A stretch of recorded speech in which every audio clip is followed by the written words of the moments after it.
ඥානන් වහන්සේ ජේසුස් වහන්සේගේ නාමයෙන් ඔබගේ පාද පාමුල අපි රැස් වෙලා ඉන්න මේ වෙලාවේ වහන්සේගේ බලවත් අභිමුඛත්වයෙන් ස්තුති කරනවා ස්වාමීන් වහන්සේ. ස්වාමිනිය වහන්සේගේ හස්තයට අපි හැම කෙනෙක්ම බාර වෙනවා නැවත ස්වාමිනිය. ඔබ වහන්සේගේ වචනය බාර කරනවා. ශුද්ධාත්මයන් වහන්සේ මේ තප්පරේ සිට ඉතිරි කාලය ඔබ වහන්සේට බාර. ශුද්ධාත්මනි යෝහන් 14:26 කියන ඔබ වහන්සේ අපිට ඉන්න එකම ගුරුවරයා. ඔබ වහන්සේ අපිට උගන්වනවා මම. ඔබ වහන්සේ අපිට කියා දුන්නා මම. ඔබ වහන්සේ ගැන්වුව නැත්නම් මේ දිව්‍යමය දේ වහන්සේගේ රහස් අපිට දැනගන්න බැහැ. ශුද්ධාත්මයන් වහන්සේ නිසා ඔබ වහන්සේට මම මුළුමනින් බාර කරන ඉතිරි කාලේ ඔබ වහන්සේ කතා කරන්න නැව. යේසුස් වහන්සේ. ආමේන්. ආමේන්. හලෙලුයා. දෙවියන් වහන්සේට ප්‍රශංසා කරනවා. මම මුළු හදවතින්ම ප්‍රථමයෙන් දෙවියන් වහන්සේට ස්තුති කරනවා. උන්වහන්සේ අද ලබා දුන්න මේ අවස්ථාව ගැන ඒකම පාස්ටර් ට්‍රෙවර් සිස්ටර් බිලානි රත්න මුළු හදවතින්ම ස්තුති කරමින් මේ සභාවේ ඉන්න සියලු වැඩිමහල්ලන් සේවකයන් නායකයන් සහ ඔයගොල්ලෝ හැමෝම නිසා මම දෙවියන් වහන්සේට මුළු හදවතින්ම ස්තුති කරනවා. මොකද මේ වගේ දරු කැලක් එක්ක උන්වහන්සේගේ සේවයට එකතු වෙන්න උන්වහන්සේත් එක්ක එකතු වෙලා නමස්කාර කරන්න දීප කරුණාව ගැන මම උන්වහන්සේට ස්තුති කරනවා. ඉතින් අද ඇත්තටම පාස්ටර් වගේ ලස්සන නමස්කාරයක් උන්වහන්සේගේ අභිමුඛත්වය බලවත්ව තිබෙනවා. ශුද්ධාත්මයන් වහන්සේ තමයි සියල්ලම කරන්නේ සිස්ටර් අපිට කතා කළා වගේ. ඉතින් අද දවසේ උන්වහන්සේගේ පණිවිඩයට අපි යමු. කාල වේලාව අවශ්‍ය නිසා සුපුරුදු විදිහට අද මගේ පොඩි පුංචි ස්ලයිඩ් එකක් තියෙනවා. හොඳයි අද මාතෘකාව දෙවියන් වහන්සේ දුන්නේ දෙවියන් වහන්සේගේ දරුවෝ. අපි අවසාන ගීතිකාව කිව්වේ පියසෙනෙහස ගලනා උන්වහන්සේගේ අභිමුඛත්වය කියලා. ඉතින් ශුද්ධාත්මයන් වහන්සේ ක්‍රියා කරන්නේ එක ශුද්ධාත්මයන් වහන්සේ එකම විදිහට යන්නේ. ඒ පියසෙනෙහස දෙවියන් වහන්සේගේ දරුවෝ අපි හැම කෙනෙක්ම child of God උන්වහන්සේගේ පණිවිඩය. මම විශ්වාස කරන මාව හැම කෙනෙක්ටම ඇහෙනවා කියලා පැහැදිලි කියලා අහන්න. thank you. praise God. හොඳයි.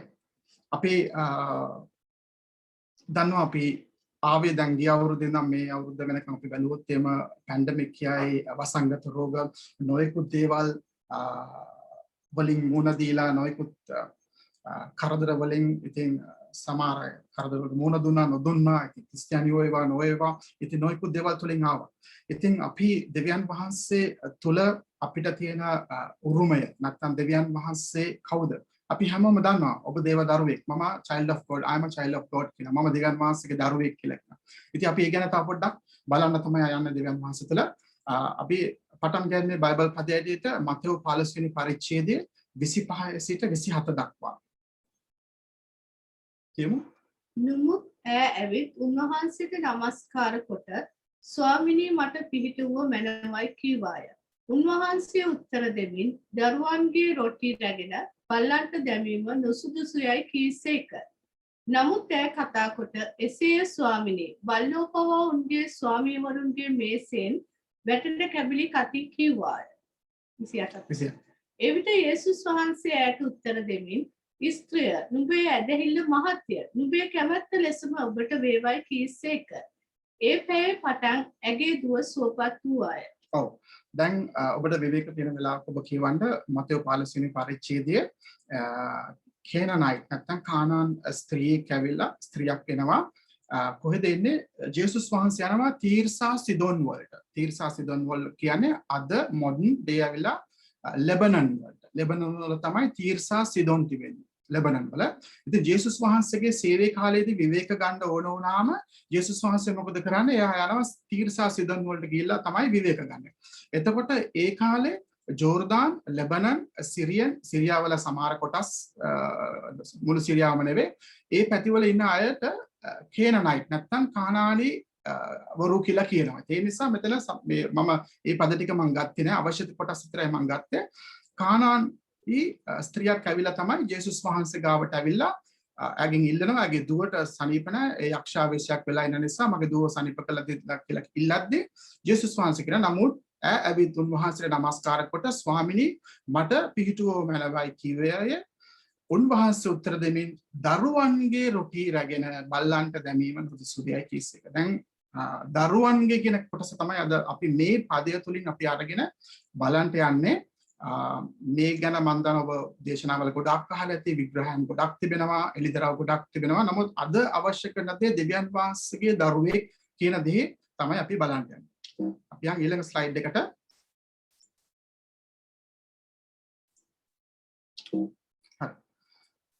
මෙතන ගත්තොත් එම කියන ඉංග්‍රීසියෙන් sonship එහෙම නැත්නම් පුත්‍රත්වය කියලා කියනවා. දැන් දෙවියන් වහන්සේ තුල දෙවියන් වහන්සේ පියාණන් වහන්සේ අපේ පියා දෙවියන් වහන්සේ අපේ පියා ස්වර්ගික පියාණන් වහන්සේට අපි ගන්නවා.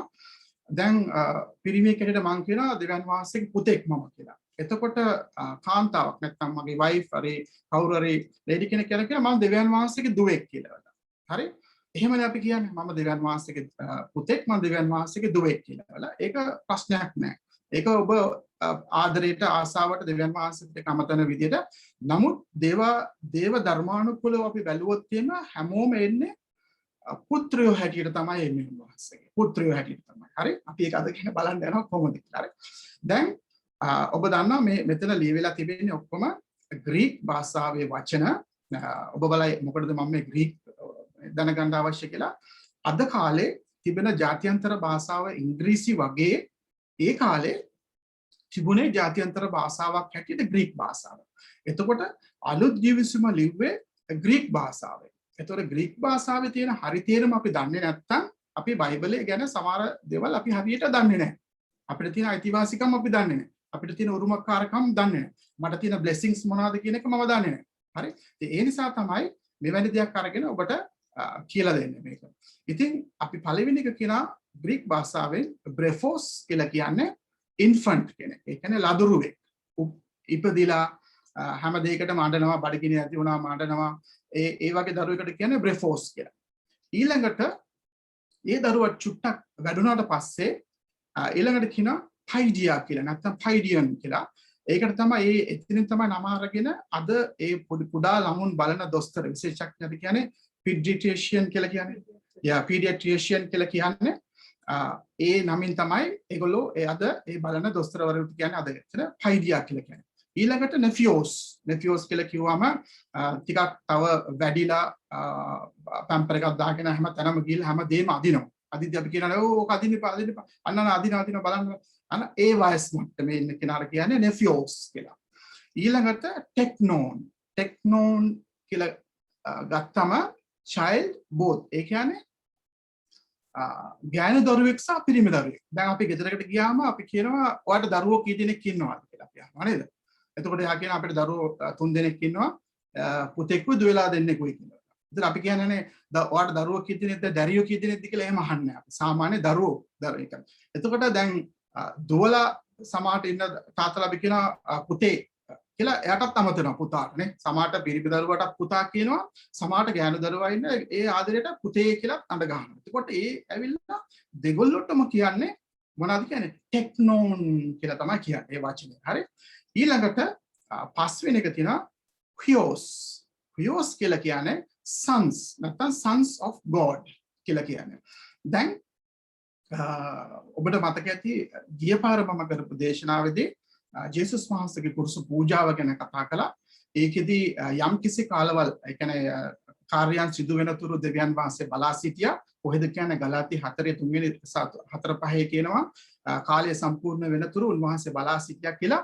ඒ කාලෙදී සමහර දේවල් එනතුරු ඒ කියන්නේ කුරුස පූජාවක් මරණ දඬුවමක් එනතුරු සම්පූර්ණ ලේ යනකම් ලෝකේ එක භාෂාවක් එනතුරු ඒක තමයි ජාත්‍යන්තර භාෂාව ග්‍රීක භාෂාව වෙනතුරු බලා සිටියා.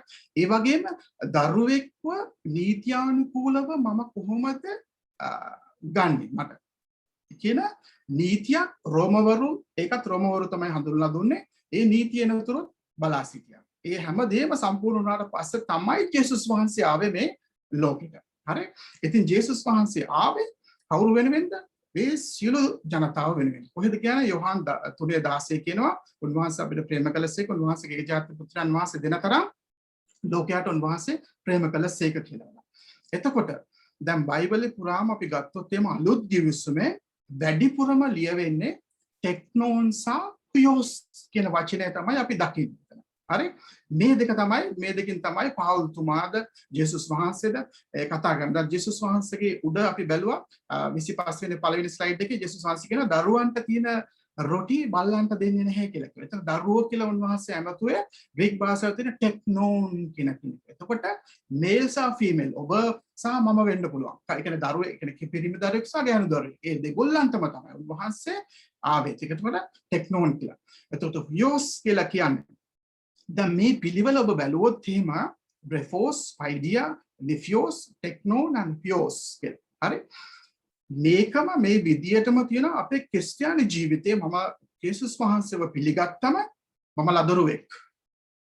මම මුකුත්ම දන්නේ හැම දෙයකටම අඬනවා. කනස්සල්ලටපත් වෙනවා. කියවනවා. හැමදේම හඬලා තමයි ලබා ගන්න. හරි. ඊළඟට ඊට වඩා චුට්ටක් දෙවියන් වහන්සේ තුළ කාලාන්තරයක් යනකොට පයිඩියා අර ටිකක් බඩ ගහගෙන නැත්නම් තැන් වලට යන්න පුළුවන් තත්ත්වයටපත් වෙනවා. ඊළඟට නෙෆියෝස් හැටියටපත් වෙනවා. ඊළඟට ටෙක්නෝන් කියලා කියන්නේ සභාවේ යම්කිසි පුංචි පුංචි තනතුරු පාස්ටර් බාර දෙනවා යාට දෙන්න පුළුවන් තත්යකට ආවට තාම ලොකු වගකීමක් දෙන්න බැරි ඒ වයස් මට්ටකම තමයි ටෙක්නෝන් කියලා කියන්නේ. පියෝස් කියලා කියන්නේ තමාට පුළුවන් බය නැතුව දෙයක් බාර දෙන්න, තමාගේ වගකීම, තමාගේ පියාගේ බිස්නස් එක සම්පූර්ණයෙන් බලා ගන්න හැමදේම දෙන්න. ඒ වගේම තමයි මේ දරුකම ගත්තම අපි කියමු දැන් රෝම අධිරාජ්‍යයේ ඒ ඇඩොප්ෂන් එක අපි දරුවෙක් ගත්තම ඒ රීතිය අනුව ඒ තාත්තගේ එදායින් පස්සේ එයා අවුරුදු 20ක වෙන්න පුළුවන්, අවුරුදු 40ක කෙනෙක් වෙන්න පුළුවන්, අවුරුදු 50ක කෙනෙක් වෙන්න පුළුවන්. ප්‍රශ්නයක් නැහැ. එදායින් පස්සේ එයාගේ පළවෙනි නමට පස්සේ එයාගේ සර්නේම් එකට වෙන්නේ ඒ දැන් ගත්ත කෙනාගේ නම තමයි ඇතුල් වෙන්නේ. ඒකයි අපි ක්‍රිස්තියානි දරුවෝ කියලා අපිව ගන්න. හොඳයි. මම විශ්වාස කරනවා මේ ටික ඔබට තේරුණා කියලා. තව ඉස්සරහට ස්ලයිඩ්ස් වල යද්දි තව ගොඩක් ඔබට තේරෙයි. අපි ඊළඟ ස්ලයිඩ් එක බලමු. හොඳයි. රෝම 8:14 සිට 17 වෙනකම් අපි බලන්න යන්නේ. රෝම 8:14. ඔබ දන්නවා ඇති පාස්ටර් සිස්ටර් මේක හරියට කෝඩ් කරනවා. මේ වචනේ හරි වැදගත්. හරිම විශේෂ වචනයක් මේක. අපි කියමු. මක්නිසාද දෙවියන් වහන්සේගේ ආත්මයන් වහන්සේ විසින් ගෙන යනු ලබන යම් පමණ දෙනෙක් ඇද්ද එපමණ දෙනා දෙවියන් වහන්සේගේ පුත්‍රය. ඉංග්‍රීසියෙන් කියනවා for as many as are led by the spirit of God they are the sons of God කියලා කියනවා. දැන් මෙතන අවිලා ලියලා තියෙන්නේ දැන් පුත්‍රයෝ කියලානේ සිංහලේ තියෙන ඉංග්‍රීසි වල තියෙන sons කියලා. මම KJV version එක ගත්තේ. එතන තියෙන geos කියන්නේ Huios කියන වචනේ තමයි එතන ලියලා තිබෙනවා. ඒ කියන්නේ for as many has led by the spirit of God they are the sons of God. ඒ කියන්නේ මක්නිසාද දෙවියන් වහන්සේගේ ආත්මයන් වහන්සේ විසින් ගෙනනු ලබන යම් පමණ දෙනෙක් ඇද්ද එපමණ දෙනා දෙවියන් වහන්සේගේ පුත්‍රයෝය. දරුවෝය කියලා නෙවෙයි කියන්නේ පුත්‍රයෝය කියලා කියන්නේ. එතකොට අර Huios කියන දේ ඔබ පරිණත වෙමින් වෙච්ච කිතුණුවෙක් හැටියට ශුද්ධාත්මයන් වහන්සේගේ මඟ පෙන්වීම යටතේ උන්වහන්සේත් එක්ක උන්වහන්සේගේ සමග ගමන් කිරීම led by the spirit.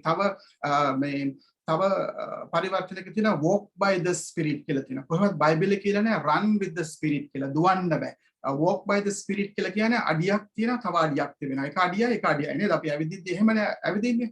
එතකොට ශුද්ධාත්මයන් වහන්සේ සමග අපි යන මේ කිතුණු ජීවිතේ උන්වහන්සේත් එක්ක මේ යන ගමන.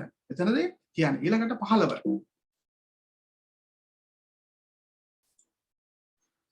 මක්නිසාද නුඹලා බය උපදවන දාසකමේ ආත්මේ නැවත නොලබා පුත්‍රකමේ ආත්මේ ලබා ගත්තහුවේ. එයින් අපි අබ්බා පියාණනි කියා හඬ ගසමු. ආමේන්. හලෙලූයා. මොනවද කියන්නේ? මක්නිසාද නුඹලා බය උපදවන දාසකමේ ආත්මයක් නැවත නොලබා පුත්‍රකමේ ආත්මයක් ලැබුවේ. දැන් මෙතන English wording අපි බලමු. For ye have not received the spirit of bondage again to fear, but ye have received the spirit of adoption, whereby we cry Abba Father කියලා. adoption කියලා. මොකද මේ පරිවර්තන විතර KJ වල විතර adoption කියලා තියෙන්නේ. අනිත් පරිවර්තන නැහැ. දෙවියන් වහන්සේ මම ඔබට කිව්වේ adoption ටෙක්නෝන් Huios කියලා. හරි අරගත්තට පස්සේ ඒ adoption එකකින් පස්සේ ගත්තා. මොකද දැන් දෙවියන් වහන්සේ ඇවිල්ලා ධර්මිෂ්ඨයි. දෙවියන් වහන්සේ ධර්මිෂ්ඨයි. මනුෂ්‍යයා පාපයට වැටිලා පව් කළා. දැන් මනුෂ්‍යව ස්වර්ගයට ගන්න බෑ. මොකද පව් නිසා, පාපේ නිසා. හරි? එතකොට දෙවියන් වහන්සේ මොකද කරන්නේ? ඒකට පිළියමක් හැටියට උන්වහන්සේ මොකද කරේ? කල්පනා කරාම උන්වහන්සේ අනුග්‍රහයව උන්වහන්සේ මේ ලෝකෙට එවුවා. කවුද? ක්‍රිස්තුස් වහන්සේ. දැන් දෙවියන් වහන්සේ ධර්මිෂ්ඨයි. හරි? එතකොට මනුෂ්‍යයා පාපිෂ්ඨයි. පාපයේ කුලිය නම් මරණයයි. එතකොට සම්බන්ධ වෙන්න බෑ. එන්න විදියක් නැහැ. එන්න ඕන නම් පාපිෂ්ඨ පූජාවක් සිදු වෙ යුතුයි. පාපේ කුලිය නම් මරණය මනුෂ්‍යගේ ශරීරය දුවන්නේ පව්කාර ලේ නිසා මනුෂ්‍යම මැරිලා පාප පූජාව කරන්න විදියක් නැහැ. එහෙමනම් පිරිසුදු දෙයක් කළ යුතුයි ඒ පිරිසුදු පූජාවක්. එහෙමනම් මොකද වෙන්නේ? ඒ දෙවියන් වහන්සේම අනුග්‍රහයක් වෙලා උන්වහන්සේනවා මේ ලෝකෙට. ඒ කවුද? ජේසුස් ක්‍රිස්තුස් වහන්සේ. හැබැයි එකම දෙවියන් වහන්සේ. හැබැයි දැන් ධර්මිෂ්ඨකම අනුග්‍රහයට වඩා ඉහළින් සිටිය යුතුයිනේ ධර්මිෂ්ඨකමනේ. ඒ නිසා ඒ පියාණන් වහන්සේ ඇටියටත් අනුග්‍රහය පුත්‍රාණන් වහන්සේ ඇටියටත් මේ ලෝකෙට එනවා. හරි?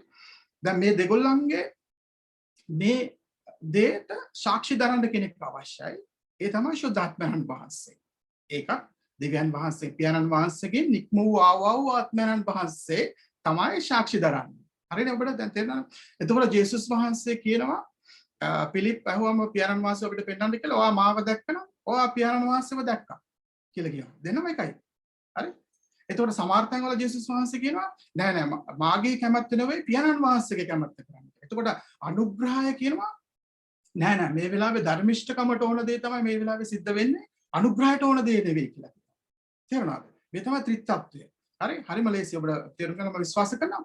එතකොට යේසුස් වහන්සේ යන යෝහන් ද බෞතිස්ත ගාවට බෞතිස්ම කරත් යද්දී යෝහන් බෞතිස්ම කියන අම්මෝ නෑ ඔබ වහන්සේ අපිව බෞතිස්ම කරන්න ඕනේ කියලා. කියලා නෑ මේ වෙලාවේ අනුග්‍රහයට අවශ්‍ය වෙන දේ ඔයා ඉඩහැරලා කරන්න පස්සේ ධර්මිෂ්ඨකමෙන් ඔයාට බෞතිස්මයක් ලැබෙයි කියලා කියනවා. හරි? ඒ ඔබට තේරෙනවා. ඉතින් මේක තමයි. ඒ ධර්මිෂ්ඨකම අනුග්‍රහය සාක්ෂි දැරීම ශුද්ධාත්මයන් වහන්සේ. ඒ තුන් දෙනාම. එතකොට ඒකයි අපි ජේසුස් වහන්සේ කිව්වේ පියාණන් වහන්සේගේද පුත්‍රයන් වහන්සේගේද ශුද්ධාත්මයන් වහන්සේගේ නාමයෙන් ගොස් බෞතිස්ම කරපළා කියලා. ඒතකොට ඔබයි මායි අද ගැලවීම ලබන්න ජේසුස් වහන්සේව පිළිගන්න මේ තුන් දෙනාම ඉන්වෝල්ව් වුණා. ඇයි දෙවියන් වහන්සේ අපිට ප්‍රේම කරපු නිසා උන්වහන්සේ අනුග්‍රහයක් වෙලා මේ ලෝකෙට උන්වහන්සේගේ පුත්‍රයන් වහන්සේට ආවා අපිට දුන්නා. එතකොට ශුද්ධාත්මයන් වහන්සේ අපිට පෙළඹුවා අන්න පිළිගන්න මේ තමයි සැබෑ වූ දෙවියන් වහන්සේ මේ තමයි ඔබ වෙනුවෙන් පූජා කළේ ඔබගේ පාපයේ සම්පූර්ණ කුරුසේ ගත්තේ කියලා කියද්දී මම හරි මං කැමති ගැලවීම ලබන්න මං කැමති ජේසුස් වහන්සේ පිළිගන්න කියලා අපි පිළිගන්නවා. එතකොට මේ තුන් දෙනාම ඉගැලීමට ඒකයි අපි කමිනියන් ගද්දී ගැලවීම ලබද්දී මේ යාඥා කරද්දී පියාණන් වහන්සේගේද පුත්‍රයන් වහන්සේගේද ශුද්ධාත්මයන් වහන්සේගේ නාමයෙන් කියලා තුනක්. දැන් ජේසුස් වහන්සේ කුරුසෙට ගියා කියලා ජේසුස් වහන්සේගේ නාමයෙන් කියලා යොස් කරන්නේ. මොකද ඒ තුන් දෙනාම ධර්මිෂ්ඨකම අනුග්‍රහය සහ සාක්ෂිය. දැන් මේ තුන් දෙනාම ක්‍රියාත්මක වෙන නිසා. ඊළඟ ස්ලයිඩ් එක. අපි දෙවියන් වහන්සේගේ දරුවෝ යයි ආත්මයන් වහන්සේම අපේ ආත්මයේ එක්ව සාක්ෂි දෙනසේක. ආමේන්. හalleluya. දැක්කනේ? කවුද සාක්ෂි දෙන්නේ? සාක්ෂිකරුවෝ හැටියට ඉන්නේ ශුද්ධාත්මයන් වහන්සේ.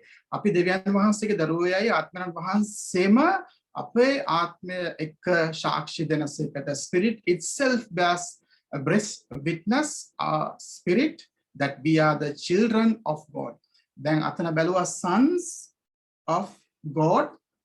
මෙතනට එනකොට එනවා children of God කියලා. අතන යෝස් කියලා තිබ්බට මෙතන තියෙන ටෙක්නෝන් කියලා තමයි ලියවිලා තිබෙන්නේ. පවුල්තුමා ලියනවා ටෙක්නෝන් කියලා.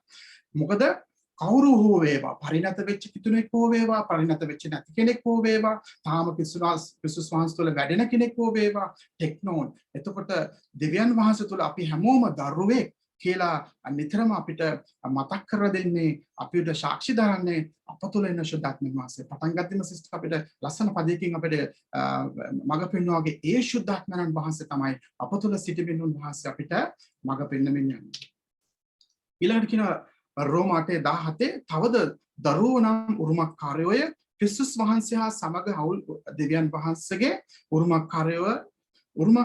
උරුමකාරයෝයයි දෙවියන් වහන්සේ හා සමග මහිමය ලබන පිණිස උන්වහන්සේ සමග දුක් විඳීම නම් මෙසේ වන්නේය.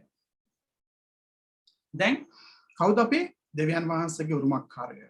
ඉංග්‍රීසි වලින් තියෙනවා and if a children then heirs of God. ඒ කියන්නේ heir නෙවෙයි HEIRS ඒ වගේම වාතාර්ශත් නෙවෙයි මේ කියන්නේ උරුමකාරය God and joint heirs with Christ if so be that we suffers with him that we may be also glorified with him. Then මෙතන අපි දෙවියන් වහන්සේගේ උරුමකාරයෝ උන්වහන්සේ තමයි අපේ පියාණන් වහන්සේ. උන්වහන්සේට අයිති මොනවාද?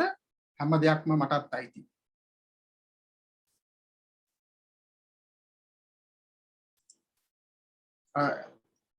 හැම දෙයක්ම උන්වහන්සේට අයිති සියලු දේ හැම දෙම අපිටත් අයිති. හරි. ඉතින් දැන් මෙතන උන්වහන්සේ සමග දුක් විඳීමෙන් පසු කියලා කිව්වම අපිට ගොඩාක් වෙලාවට එන්නේ දැන් මම යන තත්ත්වය නැත්නම් යම් කිසි ප්‍රශ්නයක් මම මුණ දීලා නැත්නම් මං ඉන්න සිටුේෂන් එක දේව නිසා ඔව් කමන්නේ ජේසුස් වහන්සේ දුක් විඳන නිසා මමත් දුක් විඳින කියලා නෑ. ඒ වැරදි එළිදරව්වක් ඇත්තටම කිව්වොත් උනා. අපි හරියටම කියනවා නම් අපි කුරුසය ළඟ නතර විය යුතු නෑ. කුරුසෙන් එහාට යා යුතුයි. කුරුසේ අපි ලබා ගත්තා ක්‍රිස්තුස් වහන්සේගේ ගැලවීම ලබා ගත්තා. කුරුසෙන් එහා නිතරම යා යුතුයි. කුරුසේ ළඟ නතර වෙන්න හොඳ නෑ. ගොඩාක් වෙලාවට ක්‍රිස්තියානියාගේ ජීවිතයේ තියෙන මනසේ තියෙන ආකල්පේ නැත්තම් කල්පනාව තමයි නෑ මේක තමයි ක්‍රිස්තියානි ජීවිතයේ මේව තමයි දුක් විඳීම තමයි වේදනාව තමයි නෑ. එහෙම නෙවෙයි. එන ක්‍රිස්තුස් වහන්සේ කුරුසපත් වෙච්ච එක අපරාධයක්. උන්වහන්සේ සියල්ල උන්වහන්සේ පිටට ගත්තා. ඒ ෆිනිෂ් වර්ක් එක ක්‍රොස් එක කියන්නේ ෆිනිෂ් වර්ක්. උන්වහන්සේ සම්පූර්ණ නිමා කළ හැම දෙයක්ම ඒ ක්‍රිස්තුස් තුළ. එතකොට මෙතන පාවුල්තුමා උන්වහන්සේ සමග දුක් විඳීම නම් කියලා කියන්නේ මොනවාද? ඒ කියන්නේ ක්‍රිස්තුස් වහන්සේ තුළ ඔබ ටෙක්නෝන් නැත්නම් යෝස් වෙන දරුවෙක් වුණාම උන්වහන්සේගේ චරිතය දවසෙන් දවස මගේ ජීවිතේ වැඩෙන්න පටන් ගත්තට පස්සේ මට පුළුවන් වෙනවා සමාව ඉල්ලපු කෙනාට සමාව දෙන්න. එයා රිද්දුවා මට. එයා මට විරුද්ධව දේවල් කරා. හැබැයි යාට තේරිලා ඇවිල්ලා සමාව ඉල්ලුවම සමාව දුන්නා. මට සමාව දෙන්න පුළුවන් වුණා. එතකොට මම ක්‍රිස්තුස් වහන්සේව පිළිගත්තම සමහර වෙලාවට අපි පවුල් අයට විරුද්ධ වුණා. හෙලා දැක්කා. තාමත් තරයි සමහර අය. මෙවැනි දුක් විඳීමක් නිසා අපේ ජීවිතේ අද අපේ වැරදි නිසා අපි මුණ දී තිබෙන දුක් විඳීමක් ගැන නෙවෙයි මේ කතා කරන්නේ. ඔබ ගත්තොත් එම ජේසුස් වහන්සේ මේ පොළොවේදී අවුරුදු 33 මාරක් උන්වහන්සේ ජීවත් වුණා.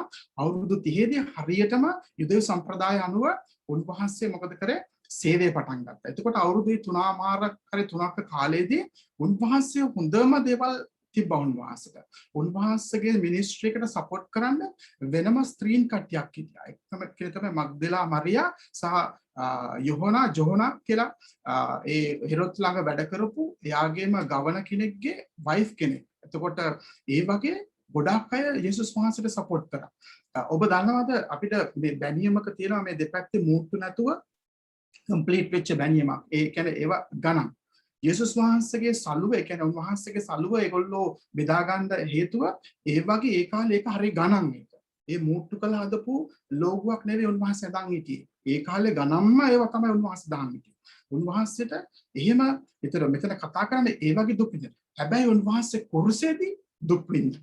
ඒ අයියේ ඔබයි මායි අද විඳින දුක උන්වහන්සේ දරාගත්ත කුරුසේදී ගත්තා. ඔබයි මායි යන පොවිටි එක නැත්නම් ආර්ථික ප්‍රශ්නද ඔබ මුණ දීලා තිබෙන පෞලයයි මුණ දීලා තිබෙන රෝගියද ප්‍රශ්නයක් තුලින් යනවද? රැකියා ප්‍රශ්නයක්ද? මොනවාද? ඉඩම් ප්‍රශ්නයක්ද? මොනවෝ ප්‍රශ්න. ඒ හැම දෙයක්ම ක්‍රිස්තුස් වහන්සේ කුරුසේදී දරාගත්තා. කුරුසේට යන්න කලින් උන්වහන්සේ වදවින්දා. උන්වහන්සේ ගැහුවා. ඔබයි මායි අද මුණ දෙන ඒ ලැජ්ජාව, නින්දාව, කට්ටිය නින්දා කරනවා. ඒ හැම දෙයක්ම උන්වහන්සේ ලබා ගත්තා.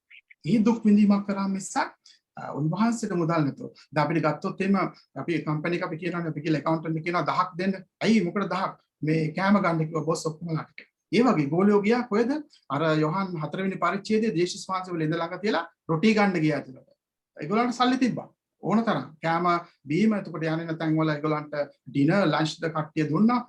ඒකනේ ජේසුස් වහන්සේ යන්න යද්දි ගෝලියෝ කිව්වා වහන්සේ ගියාට පස්සේ අපිට මොකද වෙන්නේ දැන්? අයියෝ කියලායි ජේසුස් වහන්සේ ඉන්නකොට ඒගොල්ලෝ හොඳටම කෑවා බිව්වා හොඳට ඒගොල්ලන්ට ඇති වෙන්න දේවල් තිබ්බා. ඒක ජේසුස් වහන්සේ අපිත් එක්ක ඉන්නවා කියන්නේ ආශිර්වාදයක්. වහන්සේගේ සුවය, වහන්සේගේ සතුට, වහන්සේගේ සමාදානය, වහන්සේගේ ප්‍රීතිය මේ හැම දෙයක්ම මම දරුවෙක් හැටියට මේ දේවල් අයිති මට. හරි? අයිති දේවල් මේ උන්වහන්සේගේ දේවල්. ඉතින් දුක් විඳීම කියන වැරදියට ගන්න එපා. ඒ දුක් විඳිනවා කියන එක නෙවෙයි. යම් කිසි දුකකින් ඔබ යනවද වේදනාවක යනවද ඔබ එළියට ආයුතුයි. ඒක ක්‍රිස්තුස් වහන්සේ තුලින්ම ඔබ එළියට ආයුතුයි. උන්වහන්සේට පුළුවන් ඔබ ඒ ඉන්න තත්ත්වෙන් එළියට ගේන්න. උන්වහන්සේට පුළුවන්. උන්වහන්සේ කුරුසපත් තුනේ අපේ සියලු අයිතුකම් අපරාධ සියල්ල උන්වහන්සේ ගත්තා. අපි ආයුතු ස්ථානේ උන්වහන්සේ විඳගත්තා. අපි විඳිනු දඬුවම උන්වහන්සේ විඳගත්තා. මම කිව්වා වගේ මරණය කුලියන පාපේ කුලියන මරණය නම් උන්වහන්සේ අපි වෙනුවෙන් මැරුණා. උන්වහන්සේ කුරුසේදී මැරලා උන්වහන්සේ මරණයක් ජයගත්තා. අද බොහෝ නායකයෝ ආව මේ ලෝකේ. ඇවිල්ලා හැම කෙනෙක්ම මැරුණා ගියා යන්නම ගියා. නමුත් ක්‍රිස්තුස් වහන්සේ තාව හැමෝම හිතුවේ තවත් නායකයෙක් කියලා. නමුත් උන්වහන්සේ කුරුසපත් වුණා. උන්වහන්සේ තුන්වෙනිදා මලවුන්ගෙන් උත්ථාන වුණා, නැගිටිනා. අද උන්වහන්සේ ජීවමානව වාසය කරන තරම් වාසය. ඒ දරුකම අයිතිවාසිකම අබ්බා පියාණනි අර ධර්මිෂ්ඨකමට අපිට යන්න බැරුව තිබිච්ච දේ උන්වහන්සේට ඇක්සස් නැතුව තිබිච්ච දේ අද අබ්බා පියාණනි අබ්බා පටේර් කියලා කියන්නේ ක්‍රීක් වලින් ඒ අබ්බා පියාණනි කියලා හඬගසන්න පුළුවන් වූ දේ උන්වහන්සේ අපිට ලබා දුන්නා. ඒ තමයි උරුමකාරකම උරුමය. එතකොට ජේසුස් වහන්සේ සියල්ල මට අයිති, මට සුවය අයිති, මට ආශිර්වාදය අයිති, මට ජයග්‍රහණය අයිති. මේ දේවල් මේ විදිහට යන්න බෑ. එහෙමනම් යම් කිසි ප්‍රශ්නකින් කාලාන්තරයක් තිස්සේ ඔබ යනවා නම් ප්ලීස් කරුණාකරලා හොයලා බලන්න කොහෙද වැරද්ද, කොතනද ප්‍රශ්න තිබෙන්නේ කියලා. අපි කලින් සති දෙකක් අපි ලස්සන දේශනාවල් ලැබුවා දෙවියන් වහන්සේත් එක්ක සම්බන්ධතාවය කියන දේ. හරි? ඉතින් ඒ දේ කොච්චර කොහෙද සම්බන්ධතාවය කැඩලා තිබෙන්නේ කියලා. කියලා උන්වහන්සේ. ඉතින් අපි ඊළඟට ගලාති 3:29. ඉතින් නුඹලා ක්‍රිස්තුස් වහන්සේගේ නම් නුඹලා ආබ්‍රහම්ගේ වංශයේද පොරොන්දුව ලෙස උරුමකාරයෝ වන්න. ආමේන්. ඉතින් නුඹලා ක්‍රිස්තුස් වහන්සේගේ නම් නුඹලා ආබ්‍රහම්ගේ වංශයේද පොරොන්දුව ලෙස උරුමකාරයෝද වන්නේ. පොරොන්දුව ලෙස. දැන් කාගේද? ක්‍රිස්තුස් වහන්සේගේ නම් අපි නේද? ජේසුස් වහන්සේගේ නම්. එහෙමනම් අපි දෙවියන් වහන්සේගේ දරුවෙක්, මම දෙවියන් වහන්සේගේ දරුවෙක්. හැබැයි තාම මම ගැලවීම ලැබලා නැත්නම් වහන්සේ පිළි අරගෙන සමහරට ඔබ අලුත් වෙන්න පුළුවන්, ටික කාලයක් වෙන්න පුළුවන්. නමුත් ඔබ කාලාන්තරයක් තිස්සේ ආවිල්ලා තාම ප්‍රශ්න කරදර පීඩා තුලින් යනවා නම්, නොයෙකුත් දේවල් තුලින් යනවා නම් ඔබ හොයලා බලන්න, ඔබ හිතන්න, ඔබ ස්වාමීන් වහන්සේ සමග වාඩි වෙන්න. වාඩි වෙලා කියන්නේ ස්වාමීනි මට කියන්න, කතා කරන්න. මම නොදන්නා තැන් තියෙනවද? මම හදාගන්න දේවල් තිබෙනවද? ඔය ස්ථානවලද මම හදාගන්න ඕනේ.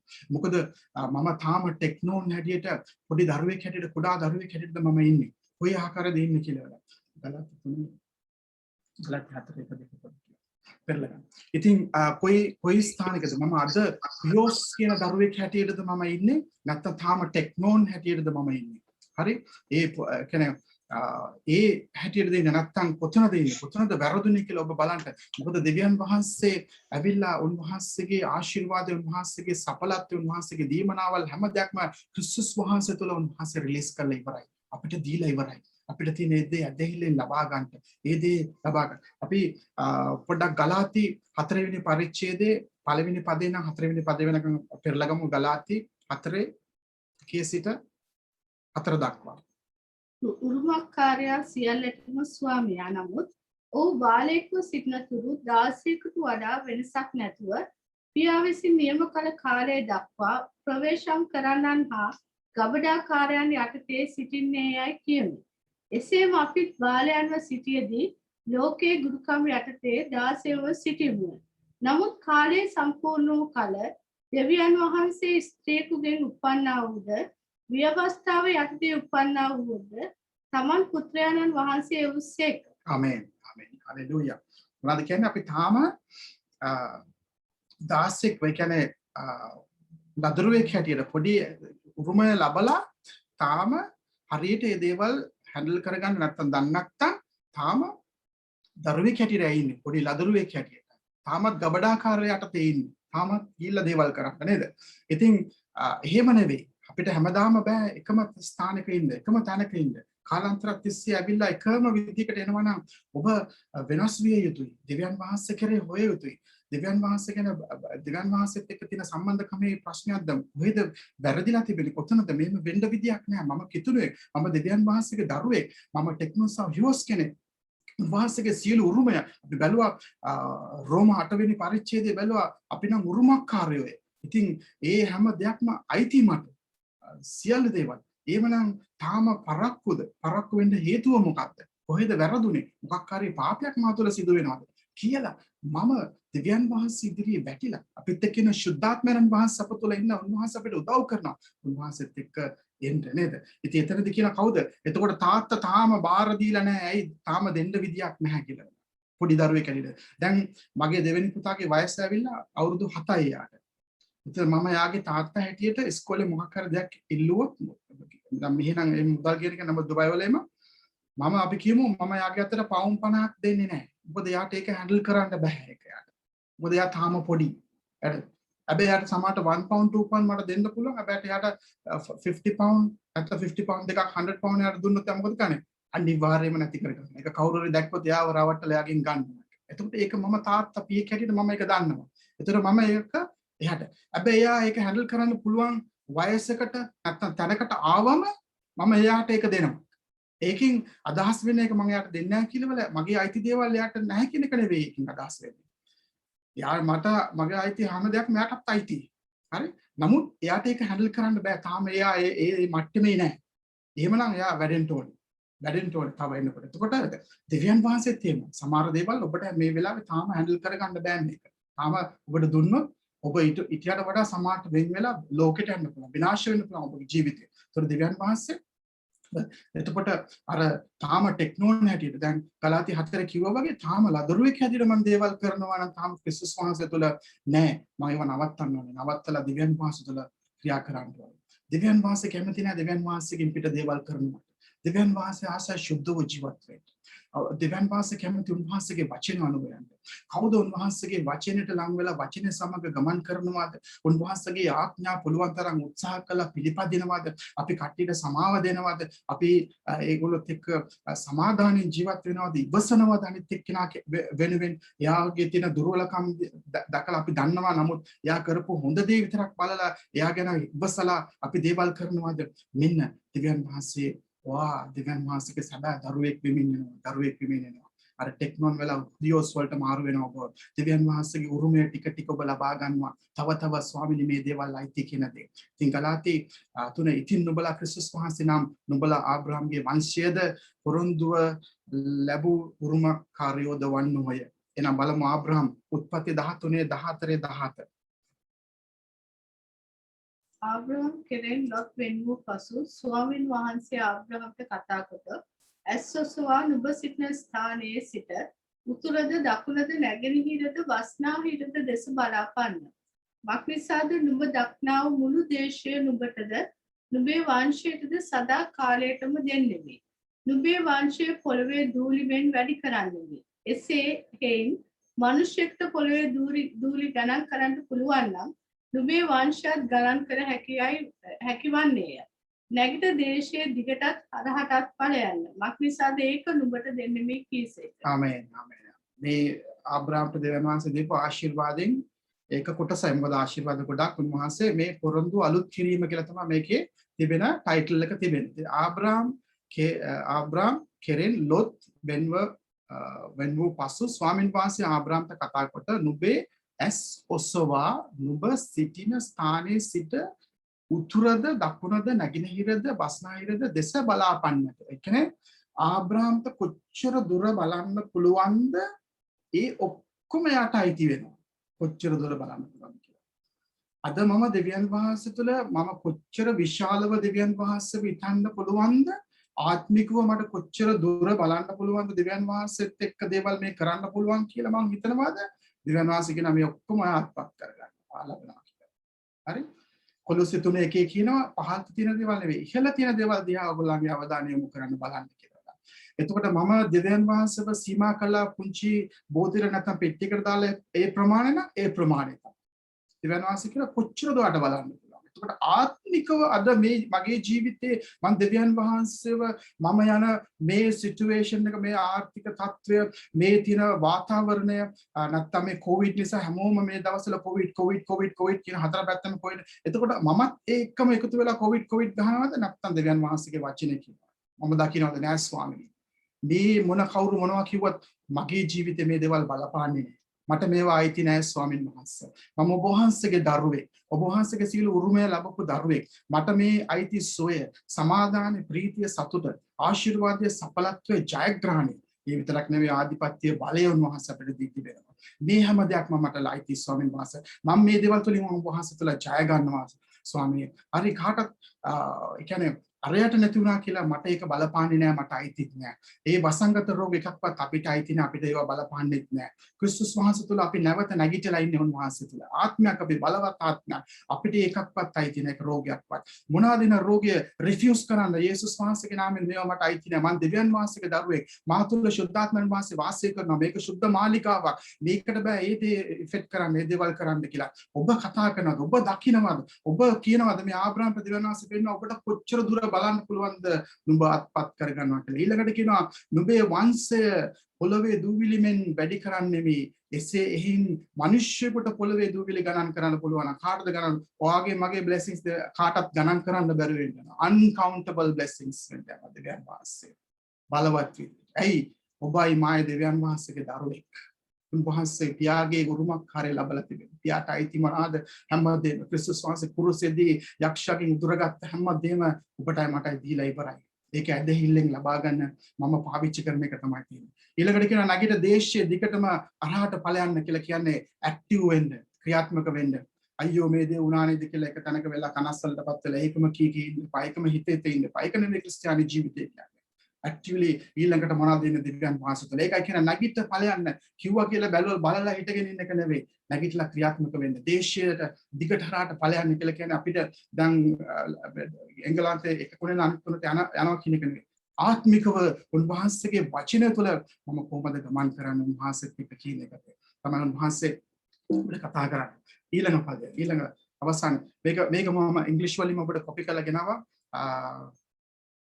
අවශ්‍ය නැහැ අපිට සිංහලෙන් අපි බලපු නිසා ඊළඟට අපි පටන් ගත්තම පදයට අපි යනවා මතෙව් 15 වෙනි පරිච්ඡේදයේ 25 සහ 27 24 මම 25 අයින් කරා. අතට තියෙනවා උන්වහන්සේ උත්තර දෙමින් දරුවෝගේ රොටි රැගෙන බල්ලන්ට දැමීම නුදුසුයයි කීසේක. නමුත් ඈ කතා කොට එසේය ස්වාමිනී බල්ලා පවා උන්ගේ ස්වාමින්ගේ මේසෙන් වැටෙන කැබලි කටි කිවේය. අපිට තාමත් මේ මයින්ඩ්සෙට් එකේ නෙවෙයි අපි දැන් ඉන්නේ. මේක ජේසුස් වහන්සේ කුරුසපත් වෙන්න කලින් ඒ ස්ත්‍රියට කිව්වා මේ විදිහට කියලා. නමුත් අපි හිතන කමන්නේ ස්වාමීනි පොඩි දෙයක් අමුණත් මට ඇති පුංචි රස්සාවක් තිබ්බත් ඇති මොකක් හරි ඔන්න ඔය කරගෙන ඉන්න තිබුණත් ඔය ඇති මට නම් ඔය දැන් එහෙම නෙවෙයි. එහෙම මයින්ඩ්සෙට් එකකින් එළියට අපි ඉන්න ඕනේ. අපි ඊජිප්තුවෙන් එළියට ආවට භෞතිකව ඊජිප්තුව අපි ඔළුවෙන් එළියට ඇවිල්ලා නැහැ. ඒක තමයි එදා ඉස්සෙනකට ඕනේ. ඒගොල්ලෝ ඊජිප්තුවෙන් එළියට ආවට ඊජිප්තුව එළියෙන් මයින්ඩ්සෙට් එක නැත්නම් මනසෙන් එළියට ආවේ නැහැ. හැම වෙලේම අරේ කම්පෙයාර් කර ඒගොල්ලෝ කෙඳුරුවා අප්සෙට් වුණා. අපිත් එහෙමයි ගොඩක් වෙලාවට ගැළවීම ලැබලා දෙවියන් වහන්සේ තුල කාලාන්තරයක් තිස්සේ වෙලා ගොඩක් දේවල් දන්නා වුණාට තාම පරණ දේවල් තාම අපි ඔළුවේ වැඩ කරනවා. හරි දැන් ජේසුස් වහන්සේ කියන දරුවන්ට තියෙන රොටි දැන් ඔබටයි මටයි ක්‍රිස්තුස් වහන්සේ කුරුසපත් වෙලා කුරුස පූජාවෙන් ජය අරගෙන හැමදේම දීලා දැන් මම ආවිල්ලා දැන් තාම කෑලි කන කෙනෙක් නෙවෙයි වැටෙන කෑලි කන කෙනෙක් නෙවෙයි දැන් මම ආවිල්ලා උන්වහන්සේගේ දරුවෙක් උන්වහන්සේගේ abundance ඒ කියන්නේ ආශිර්වාදය ලබන්න ඉන්න කෙනෙක් නැතුව කෑලි හොය ස්වාමීනි පොඩි දේවල් ඇතුළත් ඇති ස්වාමීනි මම අර පණුවෙක් වගේ එහෙ දේවල් කියන පුද්ගලෙක් නෙවෙයි මම දෙවියන් වහන්සේ තුළ බලවත් පුද්ගලෙක් මම උන්වහන්සේගේ ආත්මයන් වහන්සේ මා තුළ වාසය කරන උන්වහන්සේගේ දරුවෙක් මට පුළුවන් ජයග්‍රහණය කරන්න උන්වහන්සේ සමග මම ජයග්‍රාහකෙක් බයිබලයේ කියනවා නුඹ අතිශයින් ජයග්‍රාහකෙක් නිකන් ජයග්‍රාහකෙක් ඒ වගේම කියනවා නුඹ වාසනාවන්තෙක් අතිශයින් වාසනාවන්තෙක් නුඹ ආශිර්වාද ලද්දෙක් නුඹ අතිශයින් ආශිර්වාද ලද්දෙක් ඒ කියන්නේ දේවල් සීමිතව නෙවෙයි abundancely කියන්නේ අතිශයින් ආශිර්වාද ලද්දෙක් ඇයි මම වාසනාවන්තෙක් ඇයි ඒ කියන්නේ සුවිප්‍රයක් හදිලා නෙවෙයි ඒ වාසනාව නෙවෙයි මේ කියන්නේ හරි ක්‍රිස්තුස් වහන්සේව මට දැනගන්න ලැබිච්ච එකම ලොකු වාසනාවක් මගේ ජීවිතේ ඊට වඩා වාසනාවක් නෑ මගේ ජීවිතේ ක්‍රිස්තුස් වහන්සේ මගේ ජීවිතේ ලැබිච්ච එක තමයි මගේ ජීවිතේ තියෙන ලොකුම ට්‍රෙෂර් එක නැතුව අපි කිව්වොත් එහෙම කියන්නේ මේ භෞතික ලෝකෙ ඔබට මේ එංගලන්තේ ගෙවල් දෙකකුයි ඉඩම් කඩම් ඔය තියනවා කියන එක වැරදි නෙවෙයි. දෙවියන් වහන්සේ එක තමයි abundance life එක. නමුත් ඒක නෙවෙයි මට ලැබිච්ච ලොකුම දේ. දෙවියන් වහන්සේ ක්‍රිස්තුස් වහන්සේ ලැබිච්ච එක තමයි මගේ ජීවිතයේ මගේ වටිනාම දේ. ඒක තමයි වටිනාම දේ. අද ක්‍රිස්තුස් වහන්සේ නැතුව නැත්නම් ක්‍රිස්තුස් වහන්සේත් එක්ක හරි සම්බන්ධතාවයක් නැතුව ඔබ යන කෙනෙක් නම් සිස්ටර් කිව්වා වගේ එක මොහොතක් ඉන්න එපා. එක තප්පරයක් ඉන්න එපා. අද අපි දකින නිවුස් මොනවාද? අපි ලංකාවේ අපි කියනවා නේද? ගහේ වැටිච්ච මනුස්සයඩ ගුණා යනවා වගේ කියලා. අපි කියනවා අලිමා දිවට කොටිද කියලා නේ. ලංකාවද අනිත් රටවල බලන්න කොරෝනා මදිවට ගම් වතුරක් ඇවිල්ලා ඒ වැටිලා ඉන්න මනුස්සයට තවත් හානි සිදු වෙනවා. තවත් ප්‍රශ්නවල මොනතරම් පීඩිත දේවල්ද මේවා වහන්සේගේ දරුවෙක් හැටියට දේව දරුවෙක් හැටියට මේවා දකිද්දී අපි හදවත් වලට කොච්චර වේදනාවක් කොච්චර අමාරුද අපි කියනවා something happened bad කියලා කියනවානේ something going to happen already දේවල් මිනිස්සු දවස් පඩි කුලී වැඩ කළා එදා දවසේ හවස පඩි අරගෙන ගිහලා ගෙදර කැම බීම ගෙනිලා කරන කෙනාට වැඩ කරගන්න විදියක් නැහැ ලොක්ඩවුන් වෙලා සල්ලි නැහැ ඉන්න විදියක් නැහැ නොයෙකුත් විදියේ මිනිස්සු පීඩා වලටපත් වෙලා මේවා වෙනවා යන නිසා ඉතින් දෙවියන් වහන්සේ අවසානයේදී ඔබට කතා කරන්න ඉතින් කල්පනා කරලා බලන්න දෙවියන් වහන්සේ ඔබ දීලා තියෙන තත්ත්වය දෙවියන් වහන්සේ ඔබට දීලා තියෙන දේවල් ආශිර්වාදය හැමදේම දෙවියන් වහන්සේ බලවන්තයි මගේ සෙනෙහවන්තයි අතරින් පවන වහන්සේ තමයි එකම විසඳුම එකම දේ උන්වහන්සේ තමයි එකම ආරක්ෂාව වෙන මේ ලෝකෙ කිසිම ආරක්ෂාවක් නැහැ කිසිම ආරක්ෂාවක් නැහැ උන්වහන්සේ තමයි ඉන්නේ එකම ආරක්ෂාව එකම සැපීම බලාපොරොත්තුව උන්වහන්සේ විශ්වාස කරගෙන යනවාද ඔබ ලැජ්ජාවටපත් කරන්නේ දෙවියන් වහන්සේ ඔබට ඔබ උන්වහන්සේ ඔබ පර්වත මත ඔසවන වහන්සේ තමයි දෙවියන් වහන්සේ හොඳයි මම මෙතනින් අවසන් කළා පාසට බාර දෙන්න මගේ කාල වේලාව අවසන් නිසා අපි හැම කෙනෙක්ම ඇස් වසාගෙන ඉස්ස නමාගෙන එක තප්පර කීපයක් හිතන්න දෙවියන් වහන්සේ ස්වාමිනී ගොඩාක් අය මේ ලෝකේ දුක් විඳින අතරදී මාව මේ විදිහට වහන්සේ තබා තිබෙනවා මාව මේ විදිහට ගෙනත් තිබෙනවා වහන්සේ මාව මේ විදිහට ආරක්ෂා කර තිබෙනවා මගේ දරුවන්ව පවුලේ ආරක්ෂා කර තිබෙනවා ස්වාමිනී මම වහන්සේට කොහොම ස්තුති කරන්නද ස්වාමීන් වහන්සේ ඒ වහන්සේගේ දරුකම වහන්සේගේ අයිතිවාසිකම වහන්සේගේ උරුමකාරකම අද මට දී තිබෙනවා ස්වාමීන් වහන්සේ ස්වාමීන් මම අද ටෙක්නොලොජි ඉන්නවා නම් ෆියෝස් වෙන්න ස්වාමීන් වහන්සේ මම උත්සාහ කරනවා වහන්සේගේ වචනේ සමග ගමන් කරන්න වහන්සේ මොනවාද වහන්සේගේ වචනේ කියන්නේ වහන්සේ මොනවාද මගෙන් බලාපොරොත්තු වෙන්නේ ස්වාමීන් වහන්සේ ඒ වැරදි මාර්ග අත්හැරලා නපුරු මාර්ග අත්හැරලා වහන්සේ ස්වාමීන් වහන්සේ වහන්සේගේ ඇස් ඉදිරියේ හරිව තිබෙන දේ ප්‍රියව තිබෙන දේ වහන්සේගේ දරුවෙක් හැටියට වහන්සේව සතුටු කරන දරුවෙක් හැටියට ස්වාමීන් වහන්සේ මම අද කැප වෙනවා බාර වෙනවා ස්වාමීන් වහන්සේ මගේ ජීවිතේ මම හදා ගන්නවා මගේ දේවල් ස්වාමීන් වහන්සේ මම බාර වෙනවා මේ වචනේ අසන්නෝ පමණක් මේ වචනේ ක්‍රියාවලට තමන පිටින් ස්වාමීන් වහන්සේ මම අද බාර වෙලා කැප වෙනවා ඔබ වහන්සේටම බාරයි අපි හැම කෙනෙක් අපිට ශක්තිය දෙන්න ස්වාමීන් වහන්සේ වහන්සේගේ කුරුෂ ශක්තිය අපි හැම කෙනෙක්ම ලබා ගන්නවා මේ වෙලාවේ ස්වාමීන් වහන්සේ ඔබ වහන්සේ අපිට උදව් කළ මැනව මඟ පෙන්වන්න යේසුස් වහන්සේගේම ආමේන්